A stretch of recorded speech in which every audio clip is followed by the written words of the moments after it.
그래서 4장부터 6장까지 말씀을 통해서 은혜와 진리를 나누고자 합니다.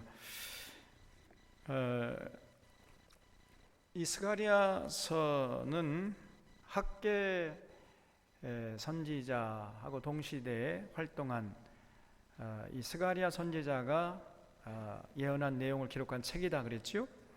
그래서 이제 이스라엘 백성들이 바벨론 70년 동안 노예 생활을 하다가 하나님의 은혜와 섭리 가운데 그 바벨론 포로에서 해방되어 가지고 예루살렘으로 돌아왔단 말이죠. 돌아와 가지고 이 사람들이 열심으로 자기 집 짓기보다도 성전 짓는데 열심을 내 가지고 기공식을 시작했다가 그만 방해 공작을 만나서 성전 공사가 중단되고 말았단 말입니다. 네, 그런 상황에서 이제 이 예루살렘 백성들이 그 기회를 이용해 가지고 성전 공사를 재개하는 데는 별 관심 없고 자기 집 짓는데 정신을 다 팔고 있었단 말이죠. 그래서 그때 이제 하나님이 학계 선지자 스가랴 선지자를 보내 가지고 하나님께서 원하시는 것이 과연 무엇인가 이거를 아주 분명하게 알려주셨습니다. 거기에 대한 내용이 이 스가랴서의 내용이라 그랬죠. 그래서 이 학계 선지자, 학계서는 성전 건축을 하라. 여기 아주 집중하고 있지요. 딱 한 가지 주제밖에 없습니다. 학계 선지자의 외침은, 그래서 학계서의 내용은 빨리 성전 공사를 재개해서 성전 공사를 완공시켜라. 그래야 너희들이 땀 흘려 일하는 것들이 다 결실을 맺어가지고 너희들을 행복하게 하는 것이지, 아무리 열심히 해도 남는 것이 없는 이유는 너희들이 성전 공사를 등한히 하기 때문에 그런 것이다. 그래서 빨리 성전 공사를 재개하면은 그 성전 공사 재개한 이전과 재개한 이후의 삶을 한번 비교해 봐라. 그래서 빨리 성전 공사를 하면은 시작하면 하나님이 도와주겠다. 금도 내 것이요 은도 내 것이므로 천지에서 그 공사에 필요한 모든 경비라든가 뭐 기술자라든가 다 보내줄 테니까 빨리 일어나서 성전 공사를 재개해라. 요 메시지 한 가지예요, 학계서는. 그런데 이 스가랴서는 조금 상당히 내용이 많습니다. 그래서 성전 공사 재개하라. 이제 하나님이 다시 예루살렘에 돌아왔으니까 성전 공사를 빨리 완공하라. 이런 메시지도 전하면서 또 이제 여러 가지 그 외의 메시지를 전해 주셨는데, 그거를 이제 스가랴가 어떤 환상을 봐요. 8가지 환상을 봤다 그랬죠. 8가지 환상을 통해서 하나님께서 이제 예루살렘으로 돌아온 이스라엘 백성들에게 과연 무엇을 원하시는지 이걸 아주 분명하게 보여주신 거예요. 거기에 대한 기록이 바로 스가랴서다. 그래서 이제 우리가 지난주에 3장까지 봤는데 오늘 4장을 보면은 이 스가랴가 본 8가지 환상에 대해서 계속해서 기록하고 있습니다. 그래서 4장 1절에 1절부터 이제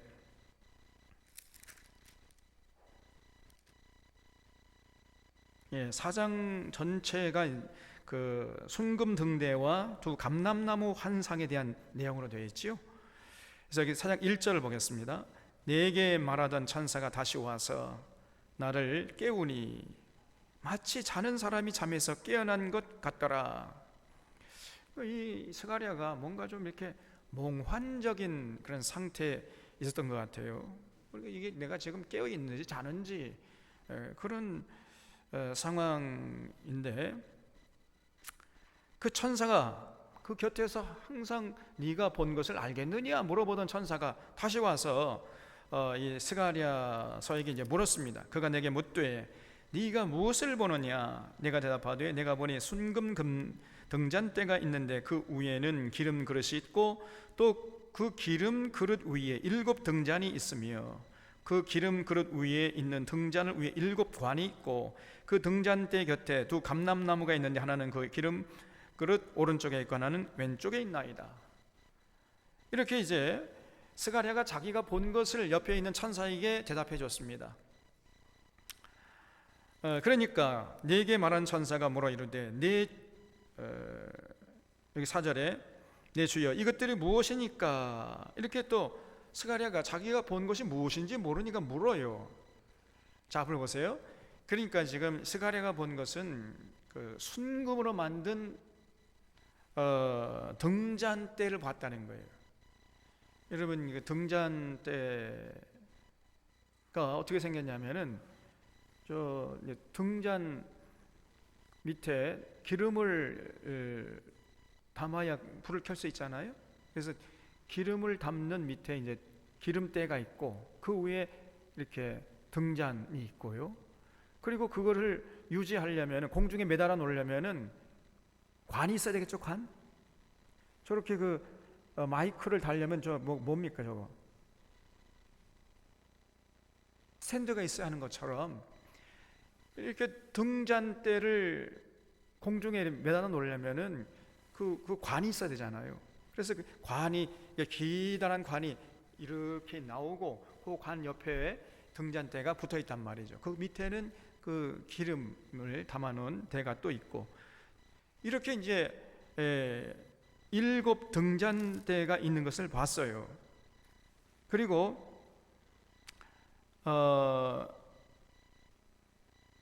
그 7 등잔대 오른편과 왼쪽에 감람나무가 서 있더라는 것입니다.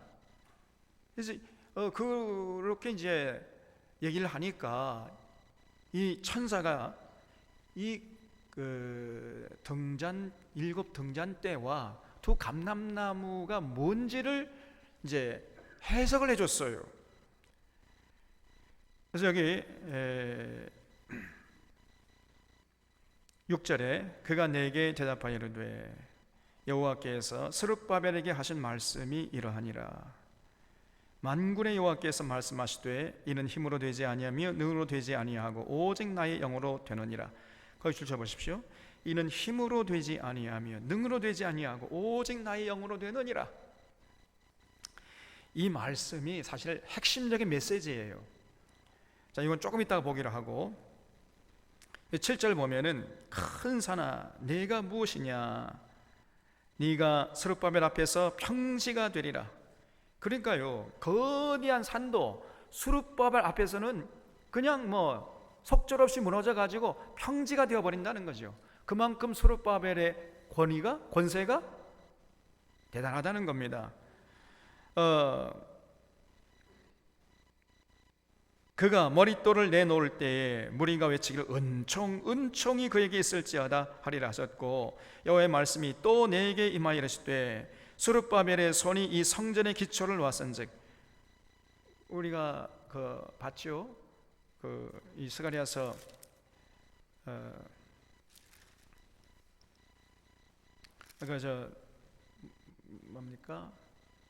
에스라서에서 봤잖아요. 기공식을 할 때 스룹바벨이 이제 성전의 기초를 놨잖아요.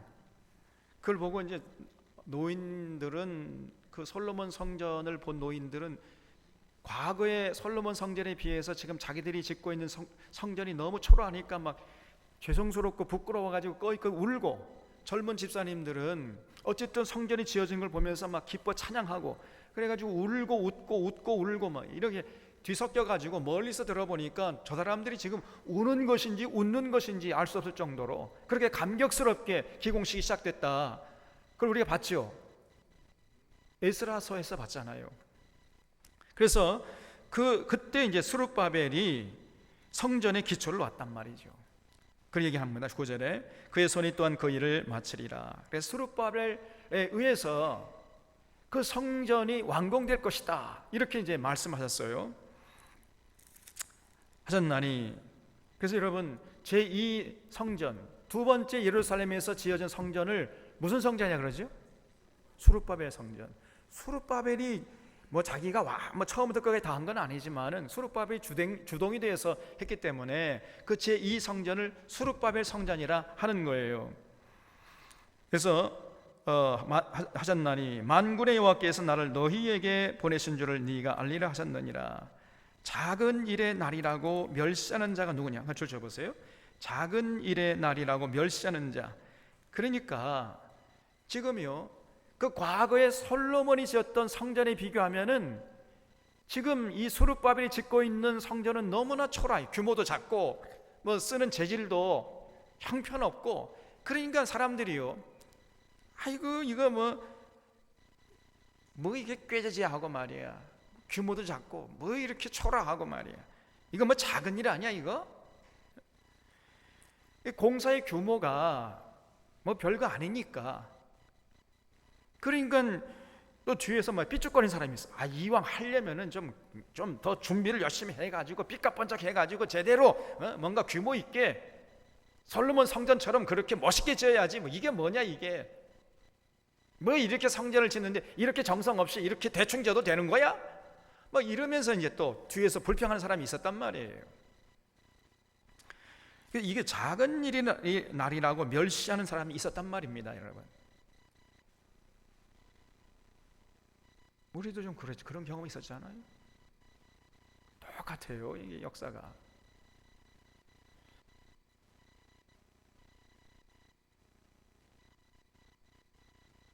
그러니까 그 스룹바벨 성전이 규모가 그렇게 크지 않았던가 봐요. 그러니까 뭐 사람들이 뭐 편식운동하고 뭐 열심도 안 내고 이제 그런 사람들이 있지만은, 그러나 일단 공사가 시작되면요 상황이 달라질 거라는 겁니다. 분위기가 달라질 거라는 거예요. 누구냐? 사람들이 스룹바벨의 손에 다림줄이 있음을 보고 기뻐하리라 그랬어요. 여기 이 다림줄이 뭐죠? 이 다림줄이라는 말이 어디 나오지요? 아모스서에 나오죠.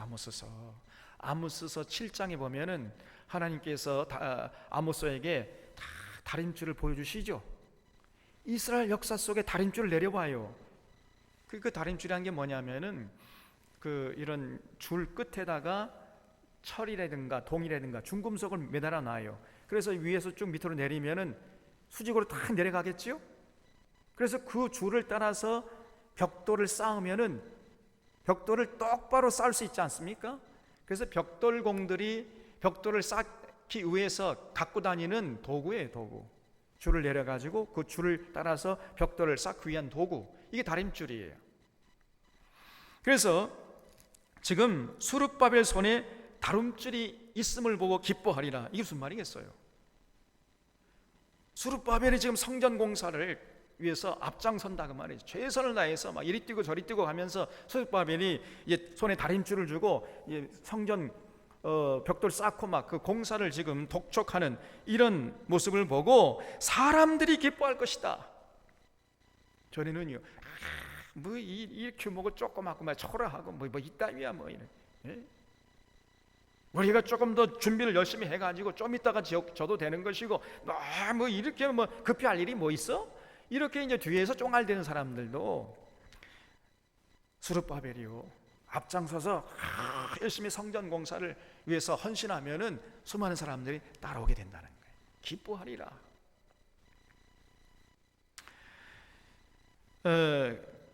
그리고 여기 이 일곱은 온 세상에 두루 다니는 여호와의 눈이라 하니라 그랬어요. 그래서 이 일곱이 뭐냐면 일곱 순금 등잔대를 말하죠. 일곱 순금 등잔대는 뭘 의미하느냐면은 온 세상에 두루 다니는 여호와의 눈이라는 거예요. 그러니까 우리 하나님께서 이제 온 세상을 감찰하고 계시다는 겁니다. 온 세상, 특별히 예루살렘을 그냥 눈동자같이 감찰하고 계세요. 그리고 그러면 금 등잔대, 일곱 금장대 좌우에 서 있는 감람나무는 뭐예요, 그게? 그러면 잘 모르면 어떻게 하면 된다고 그랬어요?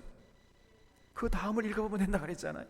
11절에 내가 그에게 뭐라 이르되 금 등잔대 좌우에 두 감람나무는 무슨 뜻이니까 하고 다시 그에게 뭐라 이르되 금 기름을 흘리는 두 금관 옆에 있는 이 감람나무 두 가지는 무슨 뜻이니까 하니 그가 내게 대답하여 이르되 내가 이것을 무엇인지 알지 못하느냐 하는지라. 내가 대답하여 내 주여 알지 못하나이다 하니 이르되 이는 기름 부음 받은 자 둘이다. 같이 적어보세요. 감람나무 두는 뭐냐면은요, 하나님 앞에서 기름 부음을 받은 자 2명이라는 거예요. 2명. 자, 이 금 등잔대 7은 하나님께서 온 세상을 지켜보는 눈이라고 그랬어요. 감찰하는 눈이고, 그 금 등잔대 좌우에 서 있는 2 감람나무는 하나님 앞에서 기름 부음을 받은 자 2명이라는 거예요. 그러면 누구겠습니까? 여호수아와 스룹바벨이죠. 여호수아와 스룹바벨. 그래서 이 여호수아와 스룹바벨이, 지금 스룹바벨은 뭐 총독으로서 앞장서서 공사를 재개하려고 애를 썼던 것이고요. 3장에 보면 여호수아는 부족한 게 있었죠. 하나님의 허물이 있었잖아요. 현지철을 얻어가지고 살다가 그냥 사탄이 예보래요 막 이래가지고, 지도자가 뭐 이 모양 이따위래요 막 이렇게 하니까 하나님이 여호수아를 책망하는 대신 누구를 책망했다고 그랬습니까? 사탄을 책망했다는. 사탄아, 내가 너를 책망하노라. 그러면서 이제 여호수아의 죄를 다 용서해 줬어요. 그러니까 그 모습을 보면서 저 더러운 옷 벗기고 깨끗한 옷 입혀줘라. 그 모습을 스가랴가 보면서 하나님, 그럴 것이 아니라 저 스가랴의 머리에 관까지도 씌워줍시다. 이렇게 건의를 하니까 하나님이 참 그거 좋은 생각이다. 그렇게 해라라고 허락도 하셨지요. 지난주에 3장에서 봤잖아요. 생각 안 나요? 다 생각나죠? 그러니까 지금 이제 그래서 하나님께서 스룹바벨하고 이제 여호수아도 잘못 있었지만 용서해가지고 그 머리에 금 면류관까지 씌워줘요. 그럼 리더십이라고 그랬잖아요. 리더십. 그래서 하나님이 여호수아를 인정했으니까 더 이상 여호수아의 어떤 허물 가지고 왈가왈부하지 말고 여호수아의 리더십을 인정하고 여호수아와 스룹바벨 중심으로 똘똘 뭉쳐가지고 빨리 성전 공사를 재개하라, 이런 얘기였단 말이에요. 그러나 그렇게 아무리 한다 하더라도 여호수아와 스룹바벨이 힘을 합치고 또 온 귀한 공동체 유대인들이 힘을 합쳐서 성전 공사를 하더라도 그것 가지고 성전 공사가 완공될 수 있느냐, 그 말이에요. 그것 가지고 안 된다는 거예요. 그 정도 가지고 안 되고 플러스 또 알파가 필요한데, 그게 뭐예요? 그게 바로 4장 6절의 얘기예요. 그래서 지금 스룹바벨은 대단한 능력이 있지 않습니까?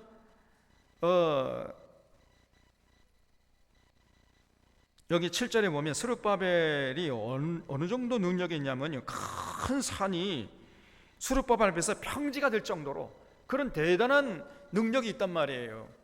그래서 스룹바벨하고 여호수아가 힘을 합해가지고 온 이스라엘 백성들이 힘을 합해서 성전 공사에 매진한다 할지라도 그 정도 가지고는 또 부족하대.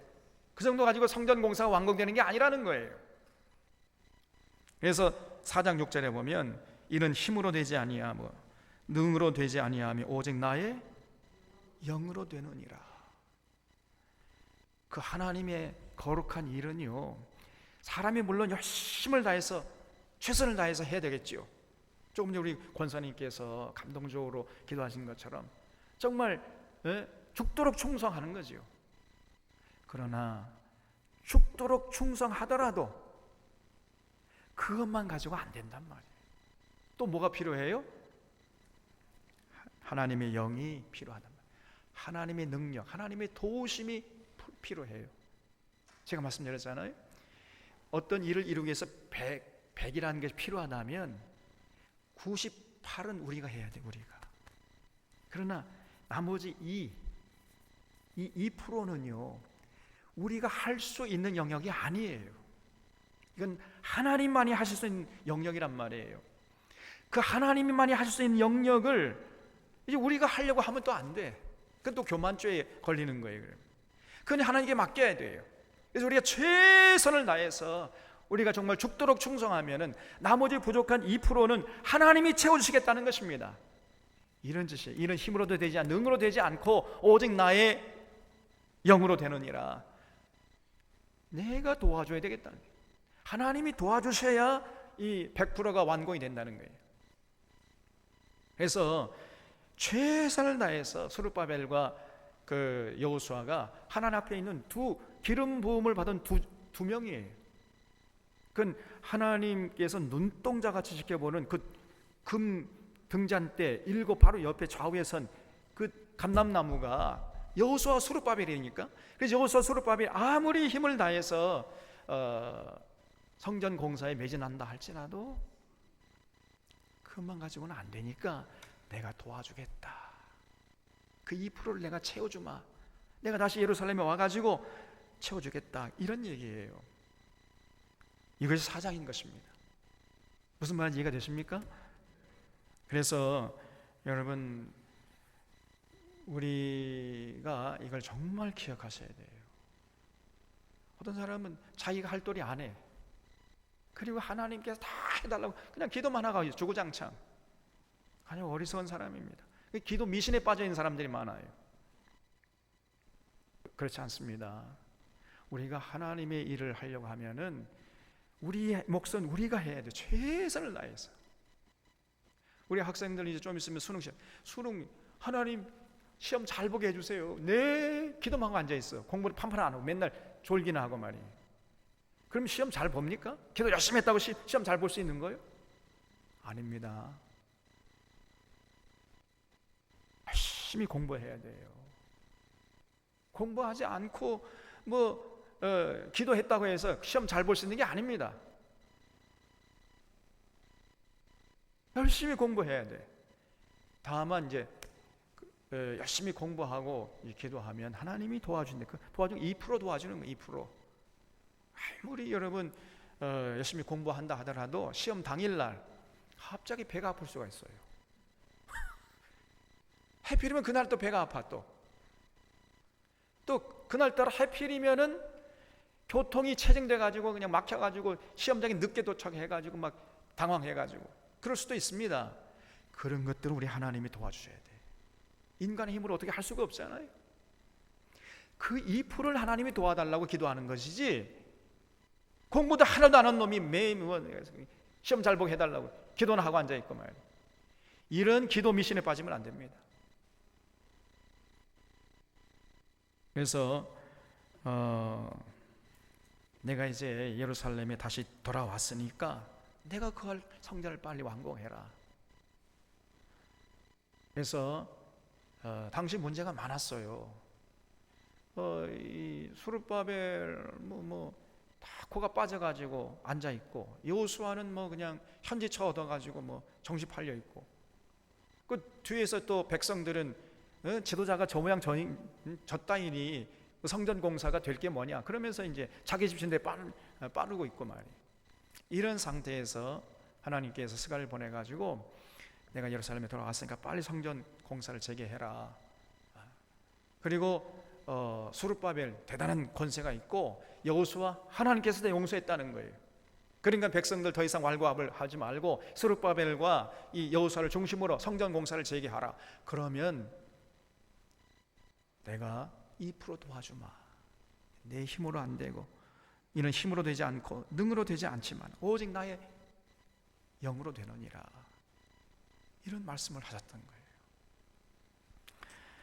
그래서 여러분, 우리가 아무리 애를 써도 최선을 다해도 우리의 영역을 벗어나는 그런 부분이 있다는 것을 우리가 겸허히 인정해야 됩니다. 우리가 지금 이렇게 성전 공사 사실은 3년 6개월만 했다는 걸 깜짝 사람들이 놀라요. 그리고 와보면 정말 이렇게 아름다운 곳에 이렇게 아름다운 성전을 어떻게 건축했냐, 사람들이 다 깜짝 놀랍니다. 이건 여러분도 우리가 최선을 다해서 애썼습니다만은 2% 누가 도와주셨다고요? 하나님이 도와준 줄 믿으시기 바랍니다. 그러니까 우리가 하나님께 감사하고 이제 더 하나님의 뜻을 잘 받들어야 돼요. 그리고 이제 정말 이곳에서 하나님을 기쁘시게 하는 일들을 많이 우리가 해야 됩니다. 진짜 성전을 건축해야 돼. 진짜 교회를. 그런 사명이 우리에게 주어져 있다는 것을 잊지 마셔야 됩니다. 그래서 우리가 뭐 다른 일도 마찬가지예요. 성전 건축 문제뿐 아니라 우리가 뭐 사업하는 문제라든가 자녀 양육 문제라든가 또 농사 짓는 문제라든가 뭐든지 하나님이 도와주셔야 됩니다. 우리가 최선을 다해야 되지만은, 최선을 다하지만은, 그러나 하나님이 우리가 할 수 없는 영역 그 2%는 도와주셔야 돼요. 그게 결정적인 거거든요. 그 2%, 사실 전체적으로 볼 때는 아무것도 아니지만은 그 2%가 결정적인 요인이 되는 거예요. 그 2%가 있어야 성공하고 2%가 없으면요, 그거는 성공할 수가 없어요. 여러분, 우리가 뭐 농사 지을 때도 봄에 씨를 뿌리고 여름에 거름을 주고 가을에 추수를 하려고 이제 하는데 갑자기 태풍이 몰려와 버려요. 홍수가 나버려요. 그러면 뭐 1년 다 농사 이제 헛수고가 되는 거 아닙니까? 하나님이 태풍을 막아주시고 홍수를 막아주셔야 결국은 우리의 땀 흘림이 결실을 맺게 되는 거 아니겠습니까? 그 2%는 하나님의 영역이에요. 우리 영역이 아니단 말이에요. 아무리 우리가 애를 써도 저 들판의 곡식 다 한 자도 1mm도 크게 할 수가 없지 않습니까? 하나님 때를 따라서 적당한 비와 또 바람을 보내주시고 햇빛을 주셔야, 그리고 태풍과 홍수를 막아주셔야 우리가 결실할 수 있는 거 아닙니까? 모든 인생사가 마찬가지예요. 그래서 우리가 겸손할 수밖에 없는 것이고, 그래서 우리가 기도하는 거예요. 기도. 늘 우리가 잊지 말아야 됩니다. 절대 교만하면 안 되고, 우리 아무리 애를 쓴다 할지라도 우리가 할 수 없는 영역이 있다는 것을 인정하고, 그럴 때 우리가 하나님 앞에 겸손할 수 있고 절대 교만하지 않을 수가 있단 말이죠. 그다음에 5장에 보면은 이제 6번째 환상의 내용이 나옵니다. 날아가는 두루마리 환상을 봤어요. 내가 다시 눈을 들어본즉 날아가는 두루마리가 있더라. 그가 내게 묻되 내가 무엇을 보느냐 하기로 내가 대답하되 날아가는 두루마리를 보나이다. 그 길이가 20규빗이요 너비가 10규빗이니이다 그랬죠. 이 20규빗이라고 하면 1규빗이 어른들 이 팔꿈치에서부터 가운데 손가락 끝까지의 길이를 1규빗이라 그랬지요. 그래서 사람마다 좀 차이가 있지만은, 그러나 이렇게 통계를 내보면 평균 값을 하면은 약 1규빗이 45cm가 돼요. 45cm. 그래서 45cm 되는 사람, 여러분 집에 가서 여기까지 한번 길이를 재보세요. 45cm가 되는 사람이 모든 인간의 표준이에요. 저는 재보니까 45cm 딱 됩니다. 제가 표준이에요. 그래서 이 20규빗이면은 20 곱하기 45cm 하면 나오겠죠? 그러면 몇 미터예요? 9m가 됩니다. 9m. 그래서 길이가 9m짜리, 너비는 10규빗이라 했으니까 이게 5m 정도예요. 5m.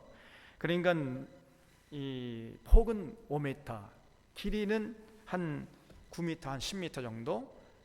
이 정도의 크기의 두루마리가 막 날아다니는 환상을 봤어요. 스가랴가. 그래서 3절에 그가 내게 이르되 이는 온 땅 위에 내리는 저주라 그랬어요.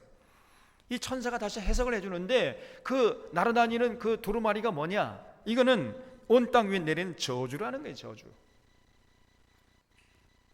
그래서 이 두루마리가 날아다니다가 어느 집에 들어가 가지고 저주를 퍼붓는다는 것입니다. 어느 집에 들어가겠어요? 도둑질하는 놈들. 여기 3절 하반절에 보면 도둑질하는 자는 이쪽 글대로 끊어지고 맹세하는 자는 그 저쪽 글대로 끊어지리라. 그러니까 이제 이게 무슨 말이냐면요, 이스라엘 백성들이 바벨론 포로에서 70년 동안 죽을 고생하다가 예루살렘에 돌아왔잖아요. 이제 예루살렘으로 돌아왔으면 어떻게 해야 돼요? 이제 그러면 또 자기 멋대로, 자기 속에는 옳은 대로, 자기 욕심대로 살면 됩니까? 안 됩니까? 그럼 안 되는 거죠. 그러면 그 삶의 원칙, 하나님의 구원받은 백성들이 살아가는 삶의 원칙으로서 주어진 게 뭐예요? 에? 출애굽할 때 이스라엘 백성들에게 너희들은 이제 하나님의 백성이 되었으므로 이렇게 살아라 해서 주어진 게 뭡니까? 실에서 언약이잖아요. 그걸 율법이라고 해요. 율법. 이제 율법을 지켜야 되겠죠. 그 요구하십니다. 만약에 율법을 지키지 않고 또 지 속에는 오른데 지 멋대로 지 욕심대로 속에는 오른 끌려가지고 이 살아가는 이런 자들에게는요, 하나님께서 저주를 또 다시 퍼부을 거라는 말이죠. 여러분 이거 잊지 마셔야 돼요.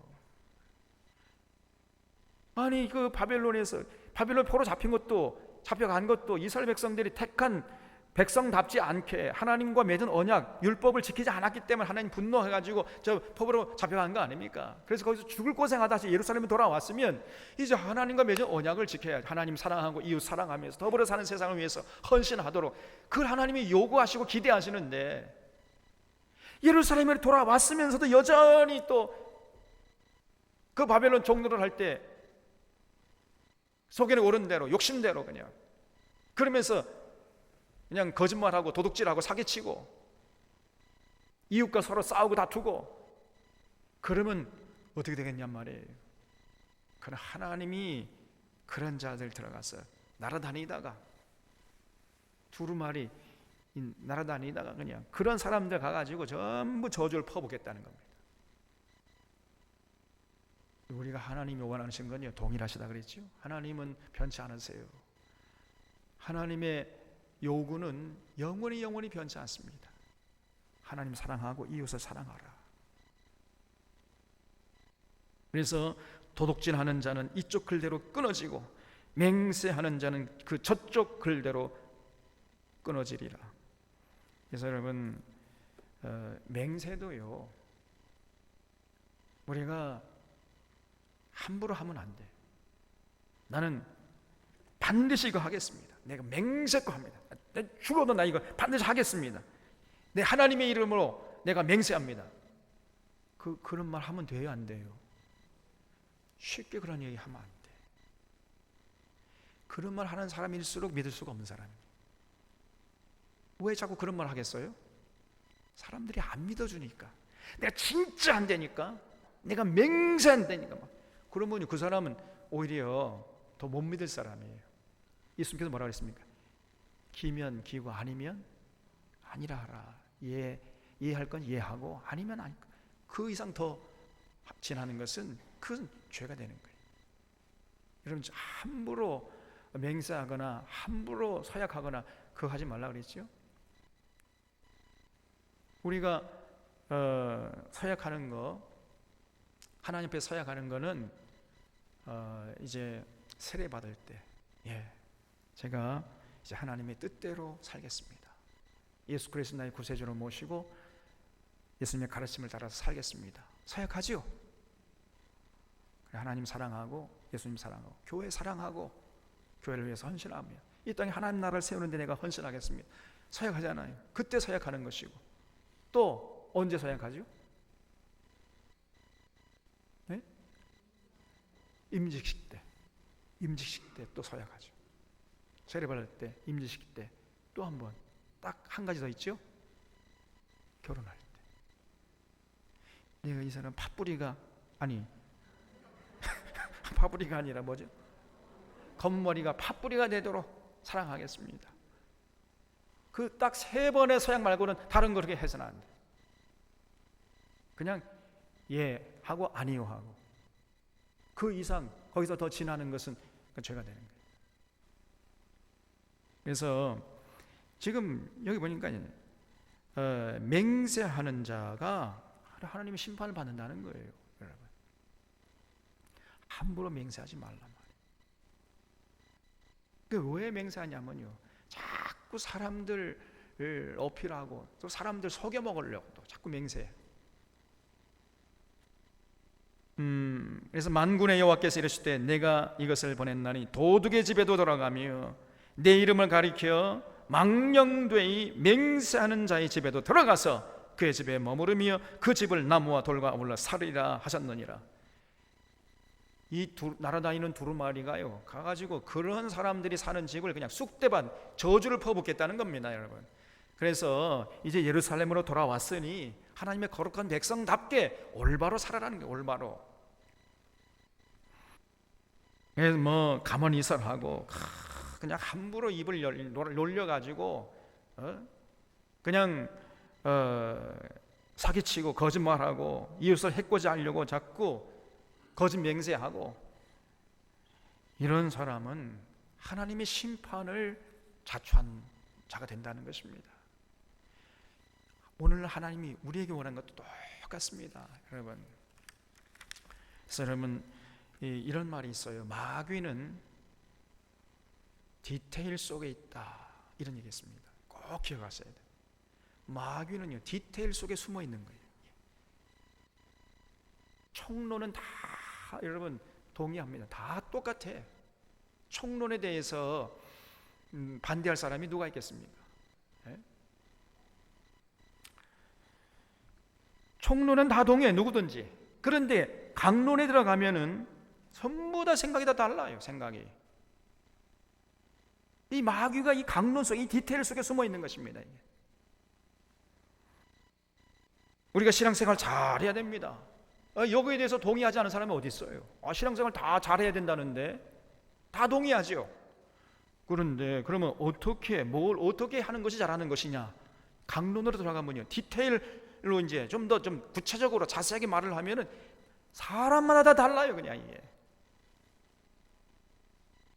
어떤 사람은 예배 열심히 드려야 되고, 기도 많이 해야 되고, 헌금 많이 바쳐야 되고, 방언기도 해야 된다는 거예요. 또 어떤 사람은 인내를 사랑하고, 인내를 실천하고, 공의와 정의를 강물처럼 행하는 것, 이런 걸 또 이제 강조하고. 다 달라요, 여러분. 그럼 예배를 열심히, 예배가 뭐냐? 또 기도 열심히 해야 된다. 그럼 기도가 뭐고, 어떻게 하는 게 기도 열심히 하는 거냐? 디테일하게 들어가면요, 다 다릅니다. 이제 이 마귀는 이 디테일 속에 숨어 있는 거예요. 그래서 아주 구체적이고 자세한 것까지도 우리가 정통으로 제대로 하려고 애를 써야 됩니다.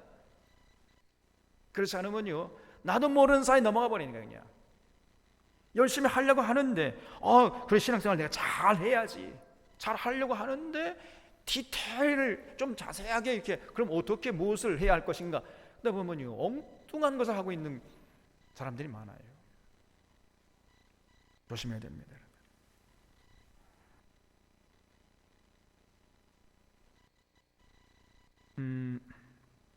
그래서 우리 하나님은 이제 다른 거 원하는 게 아닙니다. 이스라엘 백성들 다시 구원해가지고 예루살렘에 돌아오게 했잖아요. 과거에 요구했던 똑같은 거, 너 이제 예루살렘에 돌아왔으니까 나와 맺은 언약 지켜라. 그렇지 않으면 두루마리가 이렇게 날아다녀요. 날아다니다가 도둑질하고 하나님의 이름을 가진 망령되이 맹세하는 집에 들어가서 그의 집에 머무를 것이다. 무서운 얘기죠. 하나님이 그런 자들의 집과 가정을 심판하시겠다는 겁니다. 이것이 우리가 믿는 여호와 하나님이세요. 기억하세요. 그 다음에 이제 7번째 환상이 5장 5절부터 쭉 나오는데, 내게 말하던 천사가 나와서 내게 이르되 너는 눈을 들어 나오는 이것이 무엇인가 보라 하기로, 내가 묻되 이것이 무엇이니까 하니 그가 이르되 나오는 이것이 에바이니라 하시고, 거기 한번 주셔보십시오. 에바. 이 에바라는 것은요, 두 가지 의미가 있습니다. 첫 번째는 양을 재는 단위가 에바예요. 그래서 1에바는 24리터를 말합니다. 양을 재는 단위예요. 24리터 1에바가. 또 하나의 의미가 있는데, 이 에바라는 것은 더러운 여신을 섬기는 신전을 말해요. 신전. 그래서 여기 또 이르실 때 온 땅에서 그들의 모양이 이러하니라. 이 에바 가운데에는 한 여인이 앉았느니라 그랬죠. 그 한 여인, 거기다 줄쳐보세요. 다시 말씀, 에바는 뭐냐? 어떤 여자 우상을 섬기는 신전을 말하는 여자. 그 에바 속에 보면은요, 어떤 여자, 근데 이 여자가 악한 여자야. 하니 그때 둥근 납 한 조각이 들리더라. 그가 이르되 이는 악이라 하고 그 여인을 에바 속으로 던져놓고 납 조각을 에바 아귀 위에 던져 덮더라 그랬죠. 그러니까 이 악이라고 총칭할 수 있는 어떤 여인이 들어있는 그 신전, 이게 에바야. 근데 그 여인이요, 악이에요. 악 자체. 그래서 이 구체적으로 말씀드리면 이 여인은 누구냐면요, 세미라미스라는 그런 여인입니다. 그래서 창세기 10장에 보면 니므롯이라는 그 세상에 처음 영걸이 나오지요. 세상에 처음 영걸, 아주 굉장히 힘이 센 그런 세상에서 처음으로 그런 굉장한 대장군이 나섰는데, 이 대장군이요 이제 총각이 돼가지고 어떤 여자랑 결혼했어요. 그 여자 이름이 세미라미스입니다. 근데 이 세미라미스가 그야말로 이세벨 같은 여자야. 그냥 이 여자가요 무서우면 진짜, 아이고 여자 무섭습니다 여러분.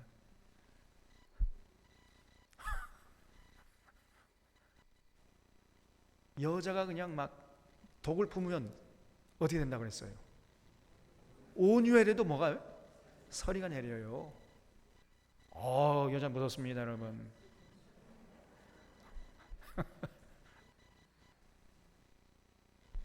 그래서 절대로 여자를 화나게 하면 안 돼. 그래서 이 세미라미스가 자기 남편 니므롯을 너무 고통스럽게 막 괴롭히는 거예요. 그냥 바가지 긁어대고. 그러니까 이 니므롯이 세상 처음 영걸인데 그 장사도 그 자기 여인이 그냥 막 그날 뭐 잔소리 해대고 바가지 긁어대고 그러니까 그게 너무 고통스러워가지고 빨리 죽어버렸대 그냥. 그러니까요 이 세미라미스가 또 빨리 이렇게해가지고 어느 논팽이를 만나고 또 결혼을 해버렸어요. 그래 애기를 낳아버렸네 또. 그러니까 남편이 죽은 지 얼마 되지도 않고 그래가지고 또 다른 남자 만나가지고 애기까지 낳으니까요 체면이 말이 아니잖아요. 그러니까 이 세미라미스가 자기가 낳은 아기를 우리 남편, 죽은 남편 니므롯이 환생한 아기다라고 주장을 했어요. 그래서 그 아기 이름을 담무스라고 지었던 거예요. 담무스. 그래서 이 담무스가 신이라는 거예요. 신. 왜냐? 그 자기 죽은 남편이 환생해 왔으니까 이 아기는 신이라는 거예요. 신. 그러면 자기는 뭐예요? 신을 낳은 어머니가 됩니다. 여기에서 성모라는 개념이 들어온 거예요. 성모. 이 성모라는 것은 단순한 어떤 사람을 낳은 어머니가 아니라 하나님을 낳은 어머니다 이런 뜻입니다. 하나님을 낳은 어머니. 그러니까 하나님보다 더 높다는 얘기죠. 그러니까 여러분. 그래서 이 성모라는 개념이 캐톨릭에 가지고 성모 마리아가 돼버린 거예요. 그냥. 그래서 어쨌든 그 성모라는 개념의 출발점이 바로 이 담무스 우상에서 온 거예요. 이 담무스 우상을 누가 섬기고 있었냐면 바벨론 사람들이 섬기고 있었단 말이에요. 그래서 바벨론에 포로가 있던 이스라엘 백성들이 바벨론에 70년 동안 살면서 그 바벨론 우상, 이 담무스 우상을 섬기고 있었단 말이에요. 그리고 바벨론에서 나올 때 결국 이 담무스 우상을 같이 데리고 나왔던가 봐요. 아니 몸만 나와야지 우상을 같이 나오면 어떡해. 그래서 예루살렘에 돌아와서도 이 사람들이 지금 담무스 우상을 섬기고 있었단 말이에요. 담무스 우상. 그래서 이 에바라는 신전을 만들어 놓고 그 안에 이 세미라미스 여신상 만들어 놓고 담무스 우상 섬기고 있고 이러고 앉아 있었단 말이에요. 그러니 하나님이 얼마나 기가 막힙니까? 예루살렘에 돌아왔으면 이제 전혀 새로운 하나님의 거룩한 백성다운 삶으로 나가야 할 건 아닙니까? 우리가 구원받았으면 이제 이전 것은 지나갔으니 보라 새 것이 되었도다 하면서 전혀 새로운 삶으로 새로운 가치관, 인생관, 세계관, 역사관, 물질관 새롭게 정립해가지고 새로운 삶으로 나아가야 그것이 하나님의 기쁨이 되는 거 아니겠습니까?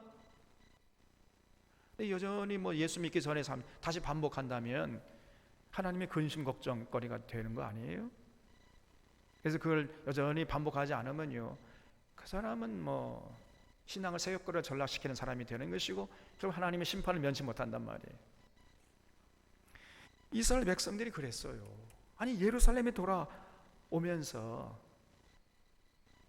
깨끗한 마음으로 이제 하나님을 순전한 마음으로 섬겨야 되는데 이 사람들이 여전히 돌아와가지고는 도둑질을 하고 그저 거짓 맹세하고 하나님의 이름으로 함부로 거짓 맹세해버리고 또 우상을 섬기고 있어요. 우상을. 예? 세미라미스 이 단무스 우상을 수입해가지고 섬기고 앉아있단 말이죠. 하나님이 분노하지 않겠습니까? 그래서 여기 9절에 보면 내가 또 눈을 들어본즉 두 여인이 나오는데 학의 날개 같은 날개가 있고 그 날개에 바람이 있더라. 그들이 이 에바를 천지 사이에 들었기로. 그 세미라미스가 들어있는 그 신전 에바를 그냥 갑자기 천지 사이로 들어 올려가지고 이 두 명의 천사가 갑자기 나타나가지고 그래가지고 이 에바를 어디로 옮겨버리는 거예요. 그래서 10절에 내가 네게 말한 천사에게 묻되 그들이 에바를 어디로 옮겨가나이까 하니 그가 네게 이르되 그들이 신할 땅으로 가서. 이 신할 땅이 어디지요? 바벨론이죠. 다시 그 에바가 있던 그 신전이 있던 원 위치로 다시 돌려보낸다는 거예요, 하나님께서. 그래서 신할 땅으로 가서 그것을 위하여 집을 지으려 함이니라. 준공되면 그것이 제 처소에 머물게 되리라 하더라. 그래서요, 이 에바는 어디에 있어야 되냐면 바벨론에 있어야 돼. 바벨론. 예루살렘에 있으면 안 돼요. 근데 이스라엘 백성들이 바벨론에서 나올 때 에바를 같이 데리고 나왔단 말이에요. 그래서 하나님께서 그 신전을 다시 그냥 천사를 보내가지고 천지 사이에 들어 올려가지고 순식간에 바벨론 그 있던 그날 땅으로 돌려보낼 것이다. 이런 메시지를 전했던 거예요. 그래서 우리 하나님 원하신 건 다른 게 아닙니다. 이제 예루살렘에 돌아왔으면 이제 구원 받았으면 뭘 해야 돼요? 우상 숭배하는 지 그만해야 돼. 여러분, 전심으로 하나님 사랑하고 하나님의 뜻을 받드는 이런 모습을 하나님 앞에 보여드릴 때 하나님이 기뻐하시고 하나님께서 우리에게 쌓을 것이 없도록 복을 허락하여 주실 줄로 믿으시기 바랍니다, 여러분. 그때 비로소 우리가 하늘의 생명과 이 땅의 기름진 것을 누릴 수 있는 거예요. 구원 받았으면 여전히 어떤 사람들은 우상을 숭배하고 있어요. 여러분, 꼭 우리가 어떤 형상 앞에 가서 절하지 않는다고 해서 우상 숭배하지 않았다고 얘기할 수 없습니다. 우상이 뭡니까? 우상을 정의하면 하나님보다 더 사랑하는 것, 이것이 우상이에요. 죽도록 하나님께 충성하라 그랬는데 죽도록 하나님 충성 안 해요. 죽도록 충성하는 따로 있어. 뭘 위해서 죽도록 충성합니까? 돈이 좋아, 물질, 출세, 명예, 쾌락, 권력, 세상 부귀 영화, 이런 것들에 더 마음이 뺏겼어요. 그것이 바로 우상입니다, 여러분. 물질주의, 또 대형화, 만모니즘, 큰 거, 그런 걸 좋아하는 거예요. 조그맣고 그러면 별로 좋아하지도 않고, 크고 삐까번쩍하고 막 화려하고 사치스럽고 그런 걸 좋아하는 거예요. 그게 바로 우상입니다. 그러면 결국은 그 사람은 하나님의 기쁨이 되지 못합니다. 하나님의 근심거리, 하나님 천덕거리가 돼요. 꼭 기억하시기 바랍니다. 그래서 그걸 빨리 그 우상을 제거하라, 그걸 요구하셨던 거예요. 그 다음에 이제 마지막 8번째 환상이 6장에 나오는데 내가 또 너를 들어본즉 네 병거가 두 산 사이에서 나오는데 그 산은 구리산이더라. 첫째 병거는, 그래서 이 스가랴가 보니까요 4종류의 병거가 큰 산 사이에서 나오는 거예요. 근데 그 산이 구리산이라는, 구리산, 동으로 만들어진 산 사이에서 4마리의 병거가 이제 막 나오는데 첫째 병거는 붉은 말들이 나오고, 둘째 병거는 검은 말들이, 셋째 병거는 흰 말들이, 넷째 병거는 어룽지고 건장한 말들이 매어 있는지라. 내가 네게 말한 천사에게 물어 이르되 내 주여 이것들이 무엇이니까 하니 천사가 대답하여 이르되 이는 하늘의 내 바람인데, 여기 내 바람 걸 주잡은 바람이란 말이 히브리 말로 루아흐입니다. 루아흐. 이것을 바람이라고 하기도 하고 영이라고 하기도 해요. 영. 루아흐. 하나님께서 사람을 이제 흙으로 지은 다음에 하고 영을 불어넣었다 했죠. 그게 바로 루아흐예요. 루아흐. 그래서 하늘의 내 바람인데, 그래서 여기서 이제 루아흐라는 것은요, 하느님에서 나오는 큰 전쟁, 파멸, 이걸 말합니다.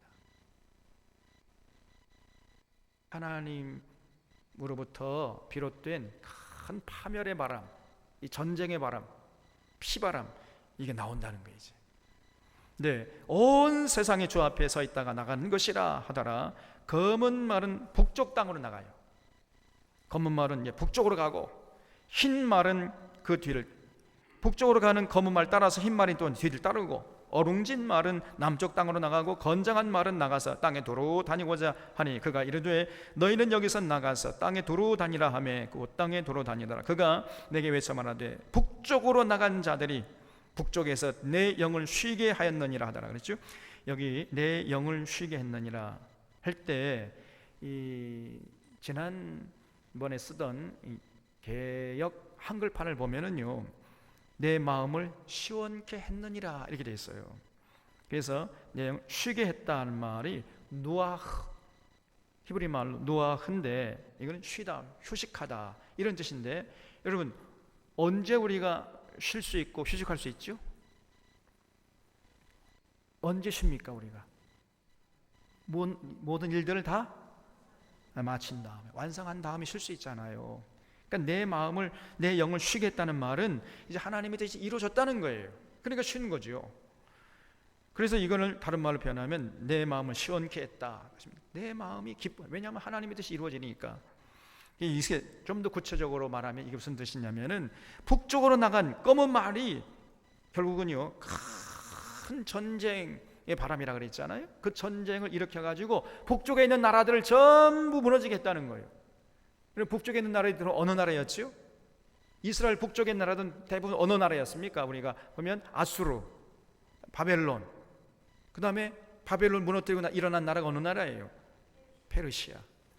그런 나라들이 전부 무너졌다는 거예요. 그래서 하나님의 심판이 이스라엘 백성들을 괴롭혔잖아요. 이스라엘 백성들을 괴롭히던 큰 나라들, 아수르 제국, 바벨론 제국, 페르시 제국, 이런 것들 전부 파멸시킬 것이라는 것입니다. 그래서 이제 하나님이 돌아오셔가지고 이스라엘 백성들 용서하시고, 이제 하나님께서 이스라엘 백성들과 함께 계시면서 이스라엘 백성들이 하나님이 되시기로 결정하셨다는 거예요. 그러니까 이스라엘 백성들이 그때 해야 할 일이 뭐냐? 빨리 성전 지어야 되겠죠? 그 성전 짓고 그 안에 들어가서 뭘 해야 돼요?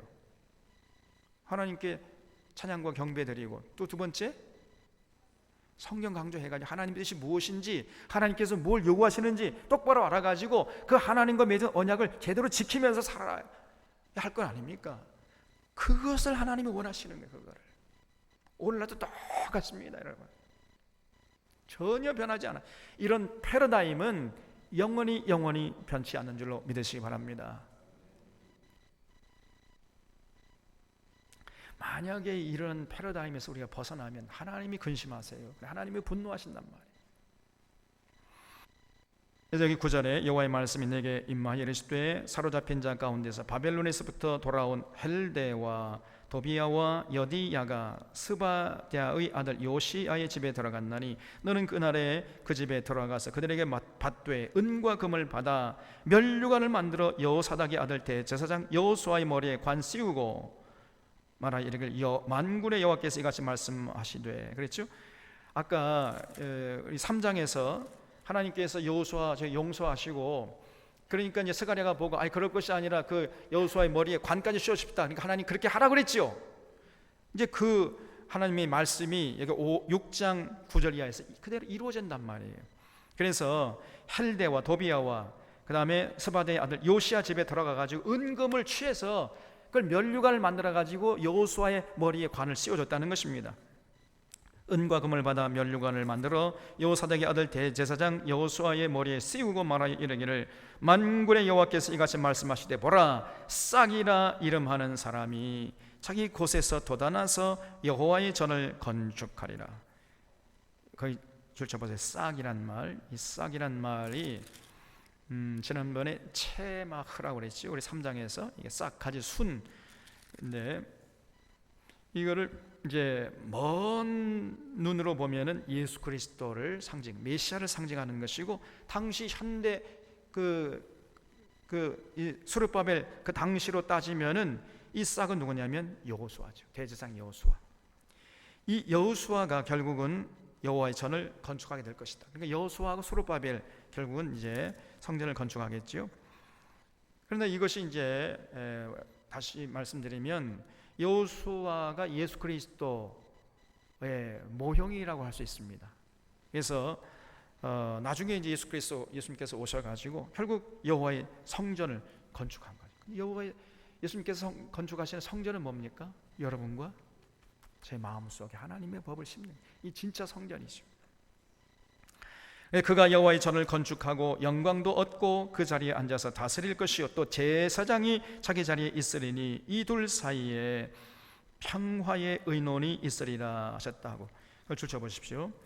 그래서 여러분, 그 대제사장이 딱 앉아 있고 그 옆에 또 제사장이 앉아 있어 가지고 그들이 평화의 의논을 할 것이라는 거예요. 그래서 하나님을 사랑하고 하나님을 받드는 사람들 사이에는요 반드시 뭐가 있어야 되냐면은 평화의 의논이 있어야 돼. 증오의 의논, 전쟁의 의논이 있으면 안 되고 평화의 의논, 생명의 의논, 살림의 의논, 회복의 의논, 이런 것들이 있어야지. 파멸의 의논, 전쟁의 의논, 죽음의 의논, 죽임의 의논, 이런 것이 있으면 그게 하나님을 사랑하는 사람이라고 할 수 있겠습니까? 할 수가 없는 거예요. 다시 말해서 이 교회는요 반드시 비둘기파가 되어야 할 줄로 믿습니다. 매파가 되면 안 돼요. 교회는 반드시 평화의 의논이 있어야 돼요. 평화의. 어떻게 하면은 하나님과 이 사람 사이를 평화롭게 할 것인가? 어떻게 하면 사람과 사람 사이를 평화롭게 할 것인가? 어떻게 하면 사람과 짐승, 사람과 자연을 평화롭게 할 것인가?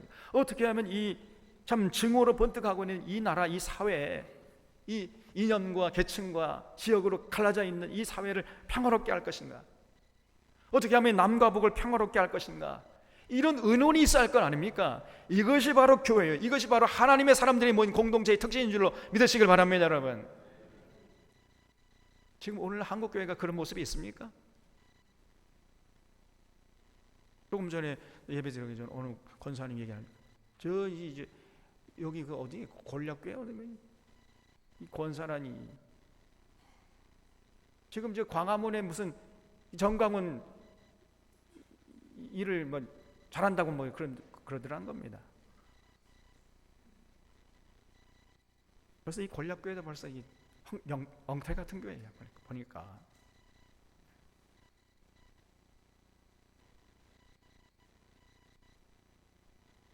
지금 그 사람들이 하는 얘기가 뭡니까?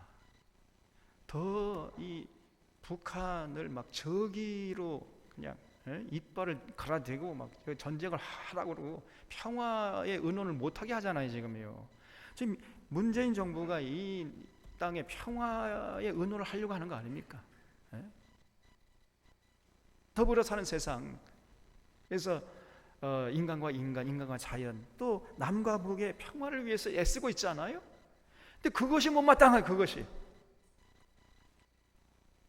그래서 이 북한에게 뭐 이 갖다 바치려고 그 김정은의 뭐 대변인 노릇한다는 둥, 뭐 저 공산주의라는 둥, 뭐 온갖 비난을 다 거짓입니다, 여러분. 문재인 대통령이 공산주의자입니까? 저것들은요, 만약에 이명박이나 박근혜나 아니면은 박정희 대통령 시절이었다면 당장 잡혀가가지고 남산에서 쥐도새도 없이 끌려가가지고 죽었을 겁니다. 이 민주화된 사회 속에서 하니까 저것들이 기어 나와가지고, 그전엔 입도 뻥끗 못하는 것들이 나와가지고, 그 독재 시절에는 입도 뻥끗 못하는 것들이 나와가지고, 지금 민주화 시대가 되니까 저렇게 대통령을 말을 해도요, 어떻게 그렇게 쌍욕을 해대는지 말이에요. 근데 그러한 자들을 지금 잘한다고 지금 박수 쳐주고 있다니, 그게 제정신입니까? 그게 오늘날 교회 안에 그런 사람들이 많아요. 목사, 장로, 권사들이 그런 짓을 하고 있습니다. 제가 단언합니다. 그런 자들은 절대 예수 믿는 자들이 아니에요. 예수 믿는 것과 상관이 없습니다. 모든 예수 믿는 사람들은 평화의 의논이 있어야 돼요. 동의하십니까, 여러분?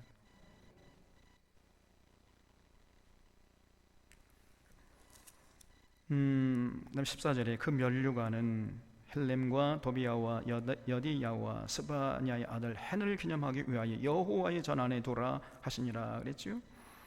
그래서 여기 헬렘이라는 것은 아까 저 앞에 10절에 헬대와 똑같은 동명인, 아니죠, 이명동인이에요.